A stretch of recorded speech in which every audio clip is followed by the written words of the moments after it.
Friends, greetings to all of you. I'm glad to see you all. We continue our course after the flame. Today is our 15th lesson.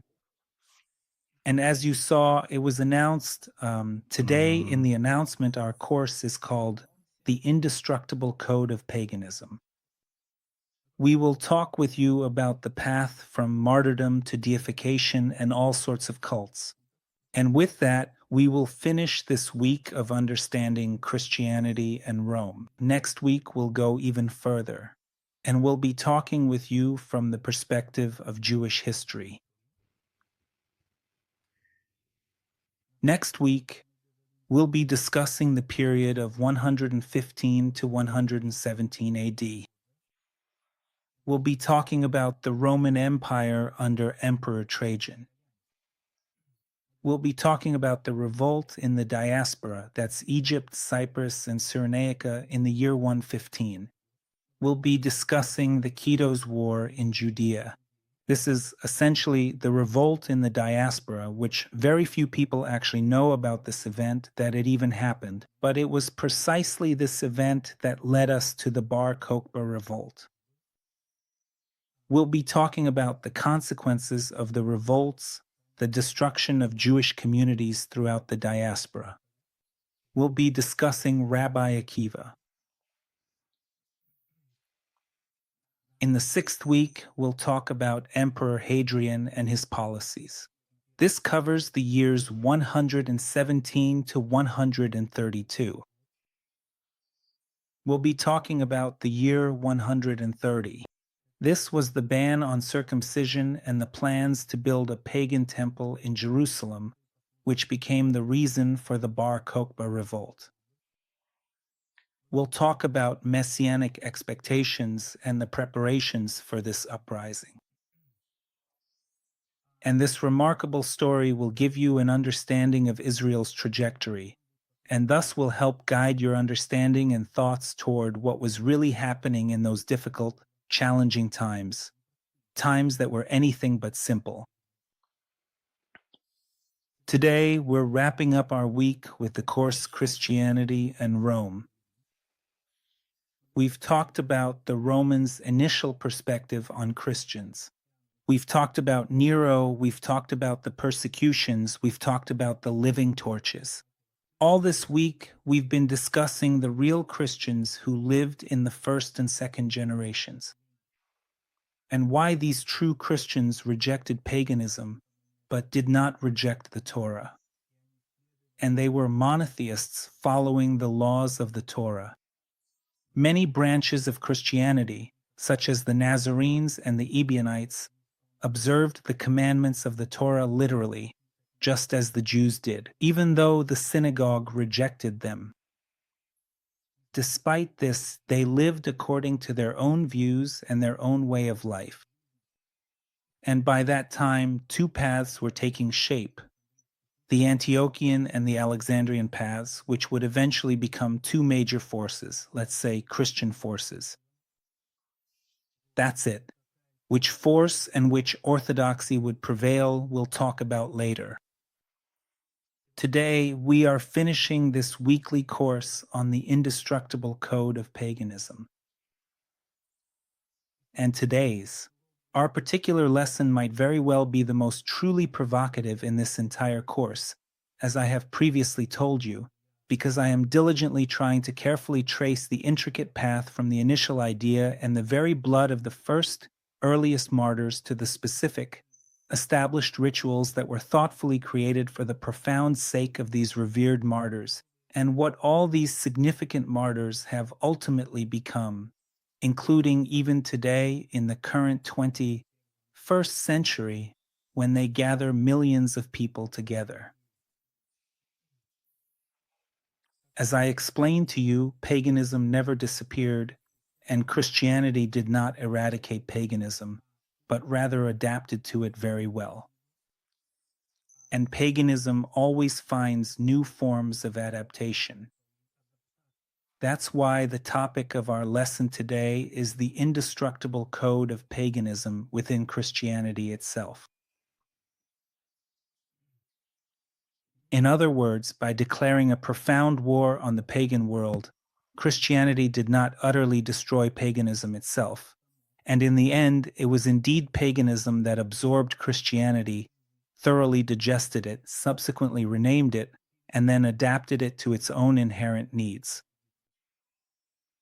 And when you enter a Christian church today, whether Catholic or Orthodox, the major churches, you can see this adaptation and you can see this digestion and absorption. We will see how ancient fundamental human instincts, such as ancestor worship, belief in the magic of objects, and the need for patron gods, not only survived in the new faith, but also became part of its essential structure in the largest Christian denominations today. Today, our journey will take us from the graves in the Roman catacombs to the grand modern temples. And not just to the grand ones, but also to the relics within these temples. And in the end, we will need to answer the main question: why did this happen? Why is paganism, in essence, truly indestructible? Why is it embedded in our genetic codes and patterns? And why is the only thing capable of stopping paganism Zion? That's why there was, and still is, such a war between the Jews and between Jerusalem and Rome. And it's impossible to reconcile, to appease, or to say, we are brothers after all. And we will understand why. So, to understand what kind of revolution took place, we need to clearly grasp at what crossroads the church was actually born. It was the intersection of two worlds with completely different attitudes toward death and the afterlife. On one side, there was Jewish monotheism. After the destruction of the temple in the year 70, sages in Jabna, such as Rabbi Gamaliel, Yohanan ben Zakkai, Rabbi Akiva, whom we've already mentioned, undertook a titanic task. They preserved Judaism without the temple. In this Judaism, the position was unequivocal, only one God. The Torah directly forbade necromancy, any attempt to contact the dead. Deceased righteous people, saints, their memory is still honored today.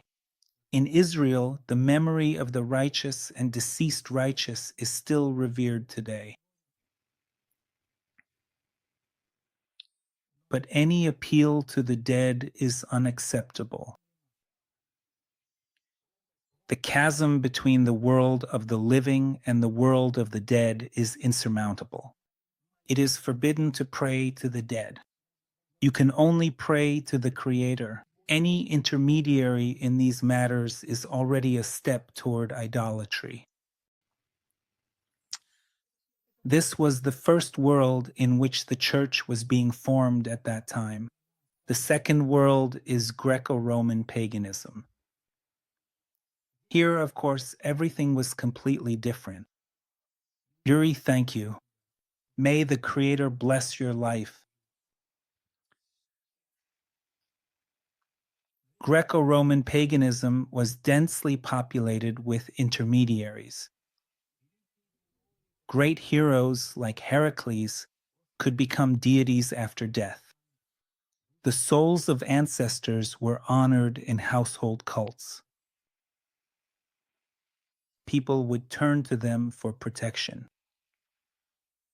Andrei Borisiuk, I'm from Russia. Your blessing to my email. Andrei, write to me on Telegram. Just write to me on Telegram, that's all. Andrei Borisiuk. So, the Greco-Roman world. Heracles, who was deified after his death. The souls of ancestors were honored in household cults, and people turned to them for protection. Each city and craft had its own patron gods, and every illness had its own responsible deity. If you fell ill, bring a healing offering to Asclepius.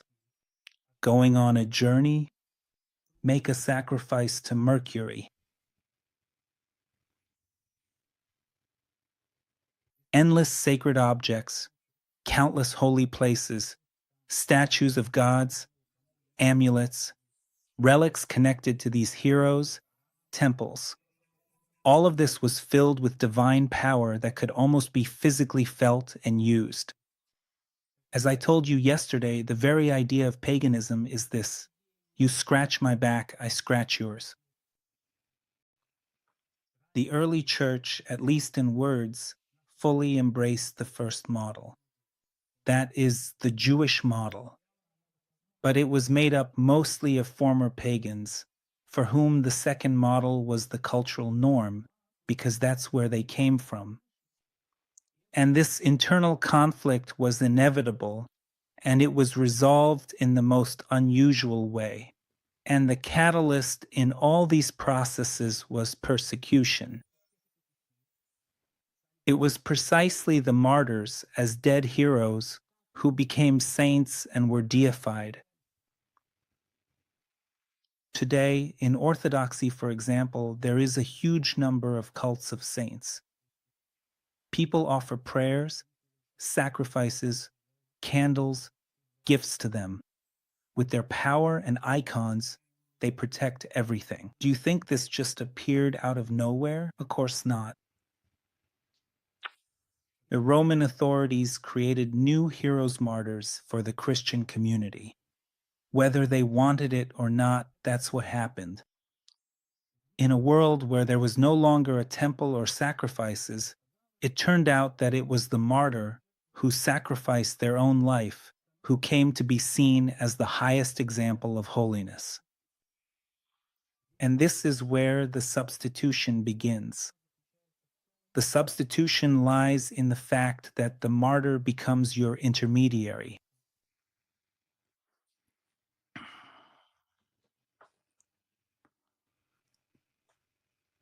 So we've come to the sacred bones. And so we've come to churches built on graves. Jewish law clearly states, touching a dead body defile you. But Christianity, even then, was already making a complete 180-degree turn. It turns out that the remains of a martyr do not defile, but sanctify. And his bones are not just dust, they are relics filled with divine power. And here, for example, we come to this image. I don't know whose bones these are. There you go. But I do know that there are more than 100 heads of John the Baptist. There are thousands of various saints' feet. If you think this is something from ancient times, you're mistaken. This is something that exists today. Relics are displayed, carried around, kissed, venerated, and touched. And people pay really huge amounts of money to do this indeed. This is pure paganism. It's not just, let's say, a simple case of ignorance or a complete lack of comprehensive knowledge, or even a fundamental misunderstanding of the situation.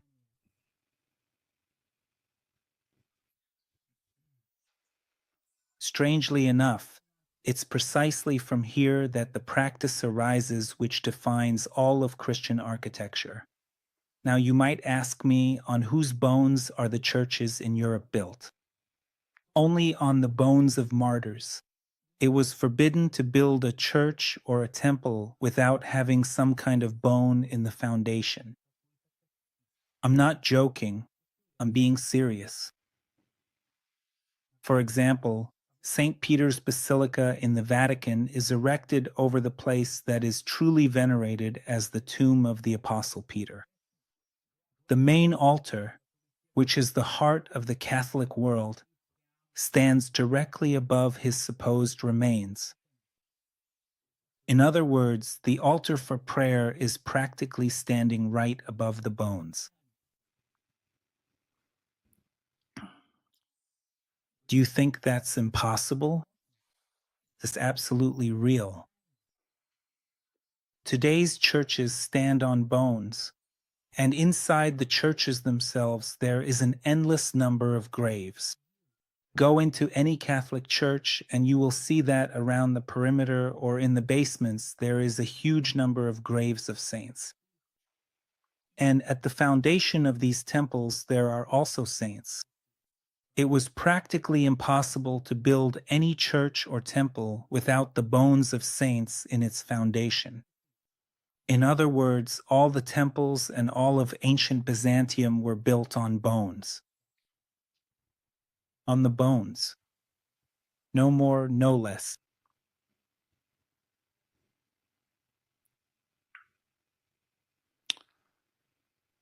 A whole tradition arises. A church can only be built on the grave of a martyr, the so-called martyrium. Alternatively, a relic, a piece of the martyr's remains, must be placed in the foundation of the altar. Without this sacred corpse, or a bone fragment, or a leg bone, or something similar, the place was not considered holy. In other words, this is a direct merging of the cult of the dead with the main sacrament of the church.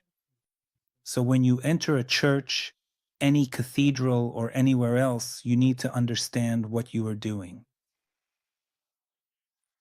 Relics become the main asset. Relics are broken into 1,000 pieces. Relics are stolen, kings fight wars over them, they are sold for enormous sums of money. It was believed that a city possessing the relics of a saint would receive a heavenly patron and protection. Excuse me, but this is no longer about remembering the saint, and it's no longer about honoring the saint. This is already pagan worship, worship of the dead. And of course, the pagan world cannot exist without the figure of the mother goddess. That's impossible because back then the mother goddess, of whom there were many in both the Greek and Eastern worlds, offered a kind of hope and comfort, since a mother always gives love, consolation, and everything in that spirit.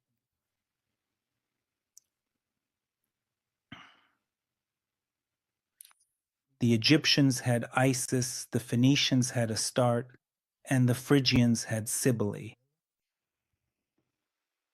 This was one of the most powerful cults of comfort. And it's clear that when millions of pagans poured into the church, that void needed to be filled with something. And without a doubt, Mary, who fit that role perfectly, saw her cult begin to grow rapidly. In the year 431, a council was held in the city of Ephesus, the very Ephesus to which the epistles were written. In the ancient center of worship of the virgin goddess Artemis, in this ancient place of worship, Mary is proclaimed the Mother of God. Isn't that symbolic? The old goddess is practically officially replaced by a new goddess. And Mary herself begins to be given the titles of pagan goddesses. She is called the Queen of Heaven. That was exactly what Astarte was called. Star of the Sea, Stella Maris, that was actually what Isis was called. The iconography of Mary holding the infant almost completely copies the depiction of Isis with her son Horus. So the need for a mother goddess was fully satisfied. Friends, I greet all of you. I'm glad to see you all. Shalom to everyone. And I wish you all a wonderful, beautiful, and amazing mood. I'm happy to be with you again. I greet all of you and welcome you to the Beit Midrash.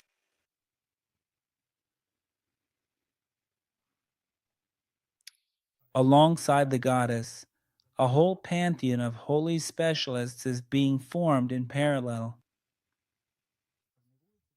Saint Uri, or George, becomes the patron of warriors. These are all Christian saints. He replaced Mars, and Saint Nicholas became the patron of sailors, replacing Poseidon and Neptune.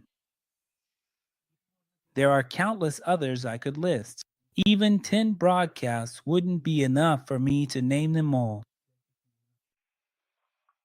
The system remained the same, only the names on the roster changed. Everything else stayed exactly the same.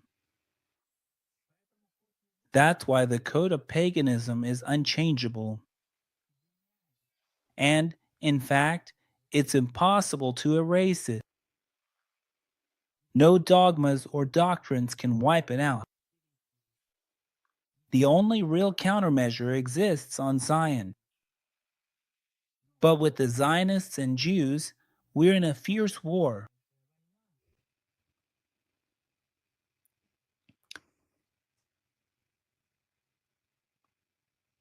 Well, let's put it this way.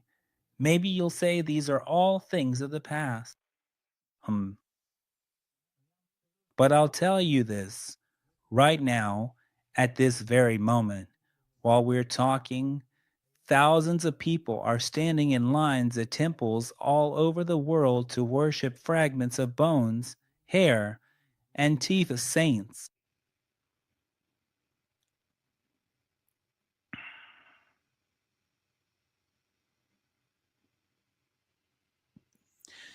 In the Italian city of Bari, pilgrims flock to the relics of Saint Nicholas.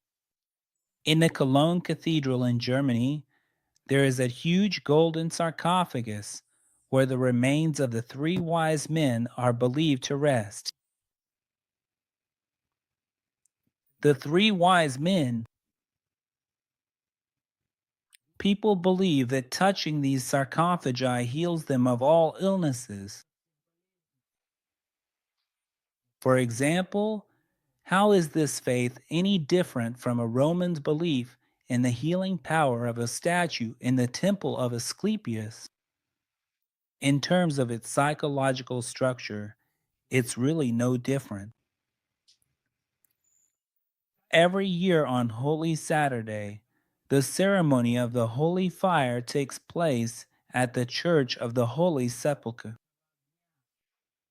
If you haven't been there at that moment, well, God forbid you ever find yourself there. It's a terrifying sight when people stand for hours waiting for this fire.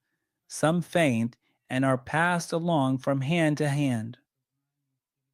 Ambulances are parked in the back. I mean, those emergency vehicles, taking away people who have lost consciousness. People just stand there. It's pure paganism. But this is the central event for many different branches of the Orthodox Church. But what do we see here? If we just take a step back, we see a magical ritual.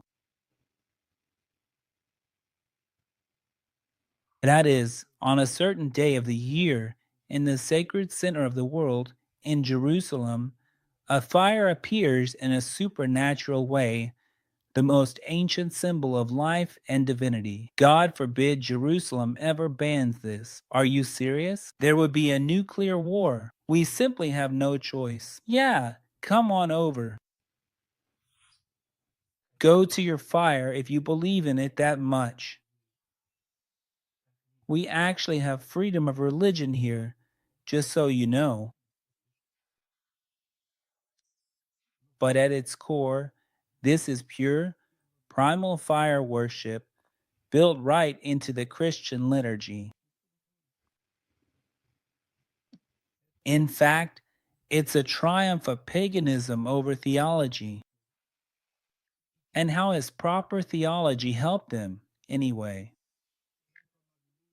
What good have endless theologians done? those who believe and profess everything correctly. Absolutely nothing. So when I say that monotheism is at the root of everything, that at the root of everything is Shema Yisrael, Adonai is one, that these deep concepts of the Torah are at the foundation of it all, I'm not just saying it to sound impressive. I'm saying this because this is the root system of our salvation. The root system of our salvation.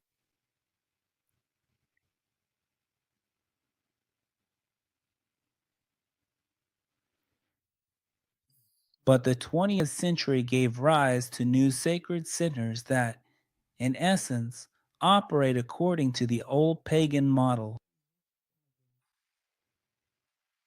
So, Lourdes in France, Fatima in Portugal, these are places where millions believe the Virgin Mary appeared. All these places function like ancient oracle shrines. People go there seeking a miracle of healing. Do you think miracles of healing are only sold at charismatic gatherings? You're mistaken. There are lines of people waiting for miracles of healing. People go there just like in ancient times because the Virgin Mary appeared there. They drink water from the spring, just as people did in Delphi. They leave votive offerings, crutches, notes, photographs, exactly as the Greeks did, leaving clay tablets in temples as thanks to their gods. The mechanism of things hasn't changed one bit.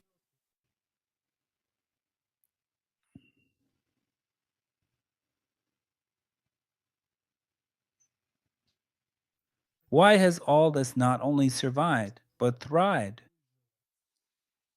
Today, it flourishes even more, blooming in full force.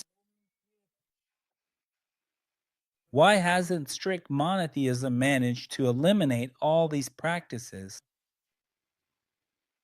The answer lies not only in theology, the answer is also found in human psychology. An abstract, invisible, all powerful God is a very difficult concept for the mind to grasp. Believing in some invisible God is very hard and complicated. People instinctively need a faith they can touch, see, and feel. They need something they can, well, set down, something they can, something to look at. In other words, something to ground their faith, to make it physical real. And to believe only in an invisible God, the Greeks thought that was completely abnormal. They laughed at the Jews. How can you believe in some invisible God when we have so many visible, real things that actually work? Touch this, you'll be healed. Bow to this, you'll get a job. Touch this, set this up, or do something over there, and you'll get these kinds of results. We have practical things for everything. And what about your faith in some invisible things?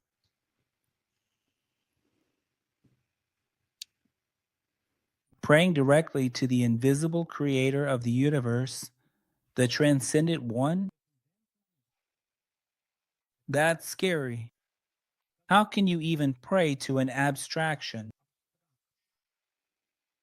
Psychologically, it's much more comfortable to turn to your own, to a saint who is a person just like you, who understands your simple needs, health, a good harvest, lost keys, or any other problems. Saints are like a humanization of the divine. making it safe and accessible. But praying to the one Creator, it's just, in Christianity, this flourishes in full bloom. They did the same thing with Jesus.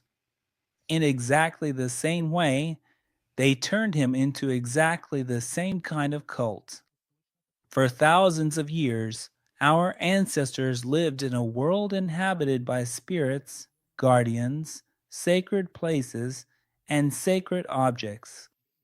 How can Christianity erase that from the deeply, deeply embedded cultural code? It's impossible. That's why I always explain that in a pagan world, there is no immunity against paganism. There isn't. There's no immunity in Protestantism, and not in Catholicism, nor in Orthodoxy, nor in any other religions. There is no immunity. Immunity exists only in Israel. That's why Jewish sages used to say, anyone who leaves paganism is already a Jew. That's how essential and important it is.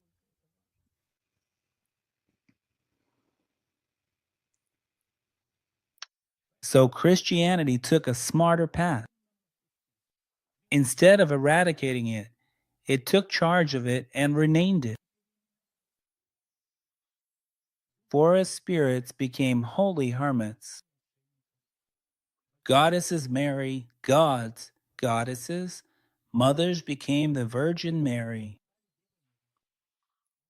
Pagan amulets turned into crosses and lockets worn around the neck. And the ancient cult of tree worship turned into the New Year's tree, the decorating of Easter eggs, and various other things.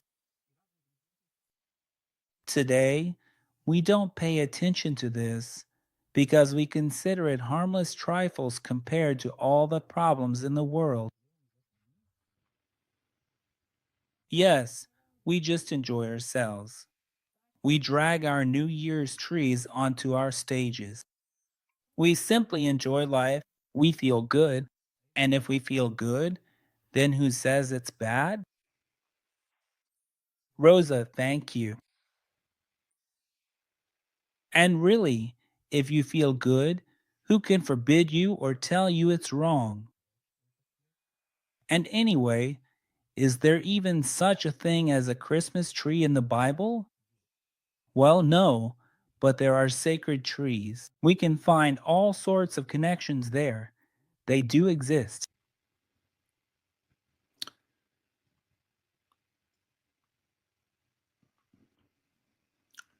For celebrating Christmas, they'll just drown you, just tear you apart for December 25th. While you're being torn apart for December 25th, others will be rubbing their hands, saying that actually it's January 7th. But when you celebrated Christmas on January 25th, wait, December 25th, hold on, there's also January 7th for those who believe differently. And it seems completely harmless to you. After all, it's our sacred tradition. And so we drag along this endless cart of traditions, this never ending wagon of beliefs, an infinite number of dates, and all sorts of rituals, without understanding their pagan roots. They'll forget you for anything but Christmas. Not that. Never in your life. If you suddenly celebrate Hanukkah instead of Christmas, they'll say you've renounced Christ. And they'll label you a heretic. And they won't even listen to where this tradition of the 25th comes from.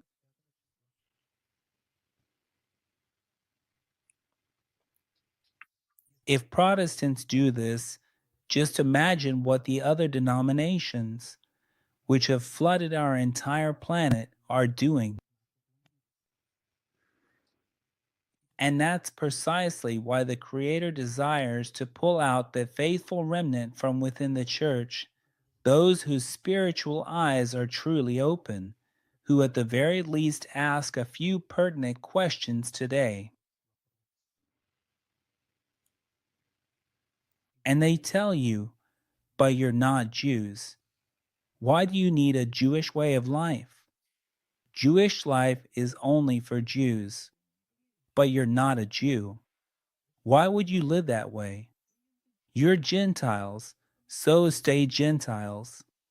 God loves Gentiles too. God may love Gentiles, but he doesn't love paganism. But his covenant is only with Israel. God has no covenants with Gentiles. There are two covenants. There isn't one covenant with Israel and another with the Gentiles. There is only one covenant with the house of Israel, with the house of Judah. If you're not there, not part of that tree, then you don't exist. It seems pretty simple. Simple on one hand, but on the other, incredibly complicated. So, to wrap up our lesson today, you could say that paganism wasn't defeated, it was simply adapted. After all, paganism is just a fundamental human instinct to clothe faith in specific ritual, sensory, and local forms. Why do you think there was such a struggle over Christ? Why was there a struggle over the Trinity? Why was there a struggle over these doctrines? Why not just believe in the one Creator, as the prophets did, as Abraham lived? Why not place your faith and belief in the invisible, all encompassing God and His divinely appointed Messiah, the one said to guide humanity? From where did this profound and arduous struggle for this specific and unique spiritual path, a journey of such significant importance, truly originate and develop? Why was a mediator needed? Because mediators always existed in the Greco-Roman world. Without them, access to the gods was impossible. There always had to be a mediator. But even if there was a mediator in Israel, someone like Abraham or like Moses, for example, he was also a mediator. Even if there was a mediator, such a mediator was never God. He always remained a human being. And even the priest himself is a mediator. The high priest himself is a mediator. But why was there such a struggle during those centuries? We will talk about all of this with you. We will raise and discuss all these issues in our course after the flame. Why did the fundamental human instinct to clothe faith in local forms prevail over common sense? As long as human nature exists, the pagan code will keep reproducing itself, no matter what names it hides under. That's why we need to be very careful. And it's not even about doctrines and theology. It's not about being bombarded with Bible verses, endlessly quoted to you over and over again. There's no point in just quoting verses. It's all vanity, biblical vanity. It's not about quoting verses. It's about understanding the foundation. When you understand the foundation, you don't need billions of verses because the foundation itself speaks about it. The foundation of Israel is that there is one Creator who must not be molded, painted, drawn, produced, adapted to fit a human worshipped as a human, and so on and so forth. We have an endless number of places in Scripture for this. Even Yeshua himself said, "Worship the one God and serve him alone." It seems like this isn't complicated. It seems like it's completely clear. You don't have to be, I don't know who to get this. But why does this become completely unacceptable for so many people? Because the code is indestructible. It's embedded in human psychology, hardwired inside. And in order to uproot the pagan code from yourself, meaning the gods as intermediaries, you need to cross over to the camp of Israel and gradually, step by step, acquire the right perspective. Who is the Mashiach? Who is the Christ? Who is the Creator? Who is a human being? And when you start to understand this not through the teachings of the church fathers, but through the teachings of the Torah, then your mind will fall into place. And then it's quite possible that this cultural pagan code, which is embedded in your genetics and DNA, can be changed. That's why there's a struggle for the human soul. This struggle is a matter of life and death. That's all. I wish you all blessings. I wish you a wonderful Shabbat. Shabbat, by the way, like no other commandment, changes this code in the human soul. Shabbat is the covenant itself, the sign between a person and the Creator. That's why as soon as a person starts to observe Shabbat, not just Saturday, but truly Shabbat, when they begin to do Kiddush, when they begin to do Hadalah, when they start to sanctify Shabbat as it is written in the Torah, their soul changes, the very makeup of their soul changes. So on this special day, I wish you all blessings. I wish you joy, and I wish for you to take care of yourselves wherever you are.